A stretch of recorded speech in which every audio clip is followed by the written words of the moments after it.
एक ज़माने की बात है, एक छोटे से गांव में तुन्नी नाम की चिड़िया रहती थी। तुन्नी निहायत मेहनती और नेक दिल थी।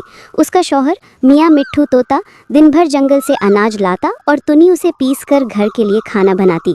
दोनों का छोटा सा घोंसला दरख्त की ऊंची टहनी पर था, जहाँ वो हंसी खुशी रहते थे।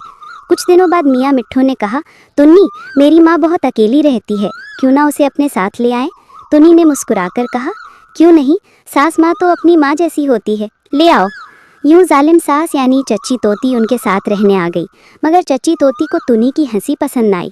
वो रोज़ कोई ना कोई ताना देती, हाय हाय, दिन भर चहचहाती फिरती है, काम कुछ नहीं करती।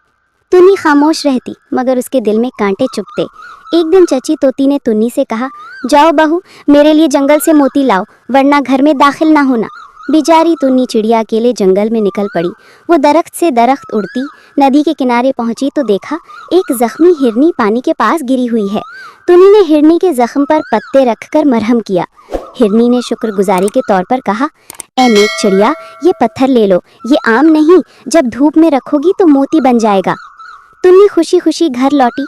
जैसे ही उसने पत्थर धूप में रखा, वो वाकई चमकता मोती बन गया। चच्ची तोती की आंखें लाल हो गई। नेक नसीबों को तो किस्मत भी मेहरबान मिलती है, कल मैं खुद जाऊंगी। दूसरे दिन वो भी जंगल गई, मगर रास्ते में उसे वही हिरनी मिली।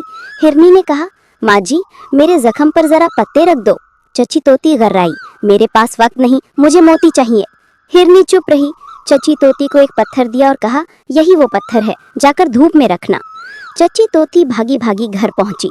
पत्थर धूप में रखा तो वो चमका जरूर, मगर मोती नहीं, अंगारे निकले, सारे पर जल गए। वो चीखते हुए भाग निकली। तुन्नी चिड़िया ने ना इंतकाम लिया, ना खुशी मनाई, बल्कि पानी लेकर उसके पर साफ किए।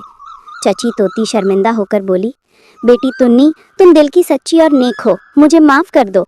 यूं दोनों का दिल साफ हो गया और वो सब मिलकर हंसी खुशी रहने लगे।